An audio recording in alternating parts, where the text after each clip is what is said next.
Alright, I've been working on making all these tomahawk handles from shovel handle.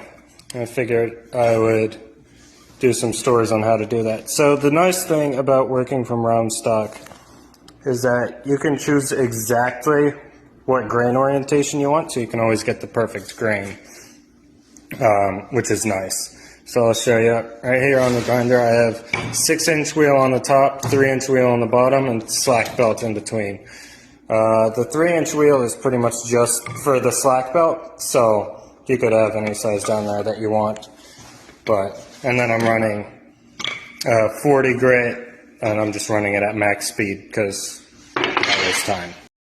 Alright, this is the first step. So you can see I've got that grain orientation about perfect, and then it's, I don't know, like it's more than 45, like 50 or 60 degree angle, something like that. Depends on how thick you want your handle to be. If you want a thinner handle, go a shallower angle. If you want a thicker handle, go bigger. And then I've got my grain lines going that way, right across. So I just did the end, because I always make sure I have like the proper geometry on the end. And I just did that. Hang on. There we go. Just did that on the wheel. Just come in from the side, pull up through, and then like that to make your angle. And the next thing you're going to want to do is just take the corners off. So these. Alright, there's step 2. So I just knocked in those corners, making pretty much parallel faces. And again, that's same deal, coming in the side and then pulling up on the contact wheel, and it makes that. Alright, so now I've taken and knocked in that next set of corners and the next set, and then made a flat across the back. You can kind of maybe see how the shapes is starting to, take shape. And this is all the same technique, coming in from the side and pulling up. And this is just a couple inches on the end, just to get the right geometry. That'll really help you guide through the rest of the whole thing. You can do the whole thing straight through freehand, but I find it's a lot easier to just do the end first. Alright, so next, this step is slightly more tricky. So rather than just cutting off the corner and splitting the difference like we did for all these other ones, you're coming in and almost making like a secondary bevel like on a knife right here on the pointy end.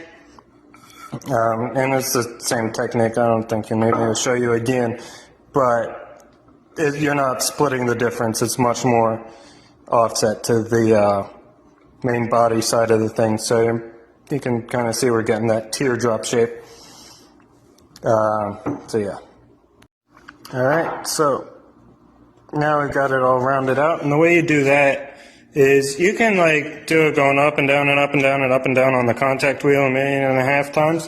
What I like to do is I like to go in on the slack belt on an angle like that and just kind of spin it round and round on the slack belt, pretty light pressure, and go back and forth a little bit too, like that, and then I bevel the end, which you can just do on the slack belt like that. That's easy. But this also gives you the opportunity where, so if there's any, like, if it's not symmetrical, or if there's any other weirdnesses that you need to take care of, you can do that, and you can get that proper geometry and nice and smooth and roundedness and all that. Alright, so the next step is getting your main bevels ground in, and that's just done by taking your angle. You should still have a little remnant of your bevel up here that you can take your angle from and pull up through. I like to do it in like just a couple passes, so like one big pass where I just hit depth and then just pull up through slowly and just let that belt eat. And then you can do some cleanup passes. I like to do my cleanup passes, do one starting at like 80% and pull up through, and then one at like 60%, and then 40% and 20%. And if you do that properly, that'll give it a little bit of the taper that it needs as well, and clean it up pretty nicely. And then same thing on the other side. Get your angle from the already existing bevel, or if the already existing bevel that you did up here was. If your main bevel up here was wrong, then you can correct that whichever way it needs to be corrected up there, and then just pull up through and get those set in. They should be pretty close to identical. They don't have to be perfect. And then you get a little bit, maybe 1/4 inch or 3/8 up along like the point, I guess. And then, I don't know what that is, like 3/4 of an inch on this particular shovel handle. So yeah, that's that. Alright, so that's those flats, I guess you could call them, carved in all the way down. Real simple, just pull it up through and let it grind through. Not super difficult. Next, cut in these corners, just splitting the difference, and then split the difference again, and that rounds that out back out pretty good. And if you still have a strip of the original like surface going down, that's fine. You can leave that. Alright. There's all the back geometry carved in. Knocked in all those corners. And then I also did the little mini bevels on here. So now we got our proper teardrop geometry. Now we're going to do the main taper on it, which is pretty easy actually. That's the taper. So again, we're just going from like 80% of the way all the way up through, just a light pass. You don't need to take off tons.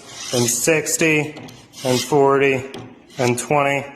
And then I like to go back and forth across the slack belt here, a real light pressure to kind of blend those together. And you can see we got a real nice taper going along there. Now these tomahawk handles, or at least this size of stock, is too small for actual tomahawks. Forgot to mention that. I just like the way the tomahawk style handle feels, so I just put them into an axe with a tomahawk shaped eye. That's obviously a little bit smaller, but I just think they look very cool. Alrighty, so what I did now is I just took and I just chased that main bevel back down so the thickness of our edge, I guess, is back to about the 1/4 inch that we wanted at, and we got that the whole way up. And then we got a nice taper, nice and small down here. Fills your hand a little bit more up here if you're carving or whatever you're going to do with these things. So yeah, that's that. So now I've got the two faces, I guess, rounded out. So how I did that is basically you go on the slack belt and then you just rock up and down like that from like here-ish to like here-ish. Rock back and forth and go along, and then you can flip it over and do it the other side as well. It's pretty easy, and so that blends those first like 3 facets into like one smooth one, and then you still have your back facets mostly intact. Take care of that in the next step. Alright, now I've got it all rounded out and smoothed out all the way around. And that's